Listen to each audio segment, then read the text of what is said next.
এবার আসুন কিডনি। এটা হলো কিডনি, দুইটা কিডনি থেকে একটা কিডনি শুরু হয়ে গেছে আমার, অসুবিধা নেই। কিডনি, কিডনিতে 4টা নালী থাকে। কিডনির কাজ হলো রক্তকে, আমার শরীরের যে রক্তটা, এটা পুরো শরীর একবার ঘুরে আসার পরে কিডনি এটা শোধন করে। কিডনিতে যদি কোনো রক্তের মধ্যে যদি কোনো ময়লা আবর্জনা থাকে, এটা শোধন করে ফসাফের সাথে বের করে দিবে, আবার সার্কুলেশন করবে। একটা নালী দিয়ে ঢুকবে, আরেকটা নালী দিয়ে বের হবে। এরপরে আসে ফসাফ। আমরা যে পানি খাই, পান করি, পানির কাজ হলো আমাদের দেহের অভ্যন্তরীণ অর্গানগুলোকে পরিষ্কার করে, দুই মাঝে পরিষ্কার করে, ব্লাডকে পরিষ্কার করে, ব্লাড পরিষ্কার করে না, যাই হোক অভ্যন্তরীণ অর্গানগুলো পরিষ্কার করে। কিডনিতে কিডনিতে 4টা নালী থেকে 2টা নালী ব্লাডের জন্য, 2টা নালী পানির জন্য। একটা নালী থেকে দিয়ে পানি ঢুকবে, কিডনি এটা ফিল্টারিং করে আরেকটা নালী দিয়ে আস্তে আস্তে মূত্রথলিতে ট্রান্সফার করবে। মূত্রথলি থেকে ফোটা ফোটা ট্রান্সফার হয় ফসাফটা। আমাদের ফসাফের ব্যাগ কখন শুরু হয়? যখন আমাদের মূত্রথলিটা ইউরিন ব্লাডটা ইউরিন ব্যাগটা যখন ভরাট হয়ে যায়, তখন এটা একটু আস্তে ফুলে, বেলুনের মতো ফুলে তখন ব্রেনে সিগন্যাল যায় যে তোর তুই ফসাব কর তাড়াতাড়ি, তোর মূত্রথলি পুড়ে গেছে। তখন আমরা ফসাব করি। যারা ফসাব ধরে রাখে, যারা ফসাব আটকা রাখে ইচ্ছাকৃত পারে, তাদের কিডনিতে সমস্যা হয়। যারা পানি খায় না, যতটুকু পানি খাওয়ার প্রয়োজন ততটুকু পানি খায় না, তাদের কিডনিতে ফাটার হয়। যারা কোল্ড ড্রিঙ্ক খায় বেশিরভাগ খায়, আমি অনেক বছর আগে থেকে কোল্ড ড্রিঙ্ক খাই না, এখন তো আমাকে পয়সা দিলে খাওয়াইতে পারবে না, টাকা দিয়ে কিনে আবার পয়সা দিলে খাওয়াইতে পারবে না আমাকে কোল্ড ড্রিঙ্ক। যারা কোল্ড ড্রিঙ্ক খায় বেশিরভাগ, তাদের কিডনিতে ফাটার হয়, তাদের ব্লাডে সুগার হবে। কোল্ড ড্রিঙ্কের মধ্যে, একটা কোল্ড ড্রিঙ্ক 250 মিলি কোল্ড ড্রিঙ্কের মধ্যে 4 চামচ পানি চিনি থাকে মিনিমাম।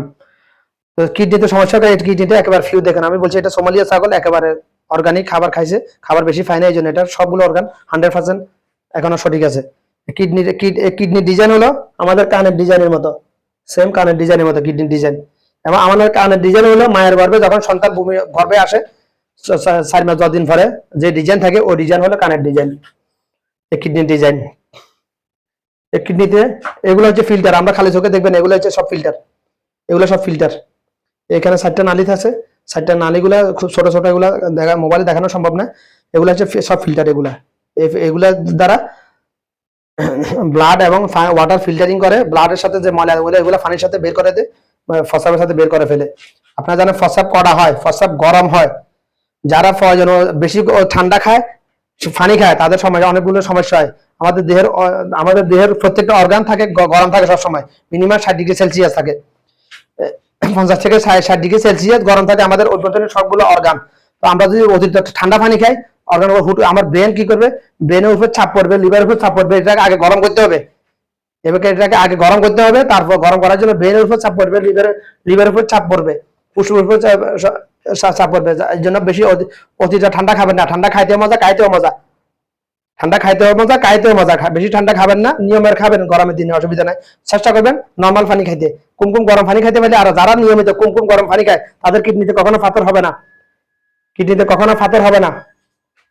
যারা নিয়মিত কুমকুম গরম পানি খায়, নিয়মিত সারাদিন না হলে, যারা সকালে ঘুম থেকে উঠে মিনিমাম 250 মিলি গরম পানি খেতে পারে।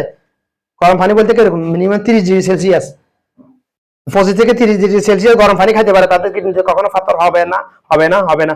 আমি যদি দেশে থাকি, আমার পিছনে ডাক্তাররা লেগে যাবে, কারণ আমি যে কথাগুলো বলছি, এগুলো যদি কোনো আত্মসন্ধান মানে তার আমি যে বলতেছি, পৃথিবীতে যত রোগ বালা আছে, 65% রোগ বালাই মানুষ নিজের উপর নিজের জুলুম করতেছে, এই জন্য হইতেছে। প্রমাণ দিতেছি যে আজকে কিডনি দিলাম। কিডনির কাজ, কিডনি 2টা থাকে মানুষের, কিডনি থাকে এবার কিডনি থাকে। কিডনির কাজ ওটা বললাম, 2টা কিডনি দিছে, একটা স্পেয়ার। একটা কিডনি দিয়ে মানুষ জীবিত থাকতে পারে। আর কারো যদি 2টা কিডনি খারাপ হয়ে যায়, আমার যদি একটা থেকে ওটাকে দিয়ে ও জীবিত থাকবে, আমি জীবিত থাকবো। মানে এটাকে অপারেশন সার্জারি করে, মানে ব্লাড এবং পানি সার্কুলেশনটা পরিবর্তন করে দেওয়া লাগে। আমি যে কিডনি যখন কিডনি অপারেশন দেখি, আমি যখন হার্টের অপারেশন দেখি, আমার কাছে মনে হয় কম্পিউটারের কাজ করতেছে ভাই। কম্পিউটারের কাজ আমি কাটি, আবার জয়েন দিয়ে টি লাগাই, এলবো লাগাই, আমার কাছে এরকম লাগে ভাই অপারেশন গুলা। একেবারে আমার হাসি আসে আমার যখন এগুলো দেখি। মানে কিডনি ট্রান্সপ্লান্ট এবং heart transplant, heart open heart surgery যখন আমি দেখি, আমার কাছে মনে হয় যে আমি কম্পিউটারের কাজ করতেছি ডাক্তাররা। ওরা মাইক্রোস্কোপ লাগে, আমার চোখ দিয়ে আমি আমার কাজটা করতে পারি এতটুকু পার্থক্য, কিন্তু কাজটা সেম। ওদের সময় বেশি লাগে, আমার সময় কম লাগে। আমি যেরকম টি লাগাই, 3 দিকে কানেকশন করে, 4টি এর ফ্লাশ লাগা টি লাগা ওই কাজ সেম কাজ। কিডনিতে চারটা রক থাকে, দুইটা ব্লাডে দুইটা হার্টের চারটা ব্লাড থাকে, চারটা বাল্বের সাথে চারটা রক, আবার চারটা রক থেকে অনেকগুলা রক আবার অনেকগুলা রক, বুঝছেন? আমার কাছে এরকম মনে হয় কাজগুলা ডাক্তারের যখন ওপেন হার্ট সার্জারি করে, যে বুকটা সিরে আমেলিয়া এবার সিরে ফেলে। আজকে যখন খাসাও কাটছি দেখাতে পারি না, ওখানে একটু পরিবেশ ছিল না এই জন্য অনেক মানুষ ছিল, তারা সমালোচনা করি না। আমি ওপেন হার্ট সার্জারি আমি দেখাইতাম পুরোটা আজকে। আমারও শুধুমাত্র আল্লাহ ইনশাআল্লাহ আমাকে শুধুমাত্র ওপেন হার্ট সার্জারি করার জন্য, কিডনি ট্রান্সপ্লান্ট করার জন্য যদি এক সপ্তাহ ট্রেনিং দেয় যারা এগুলো করে, ইনশাআল্লাহ আমি করতে পারবো। আমাকে আল্লাহ ওই এলএম দিয়েছে অনেক বছর আগে থেকে।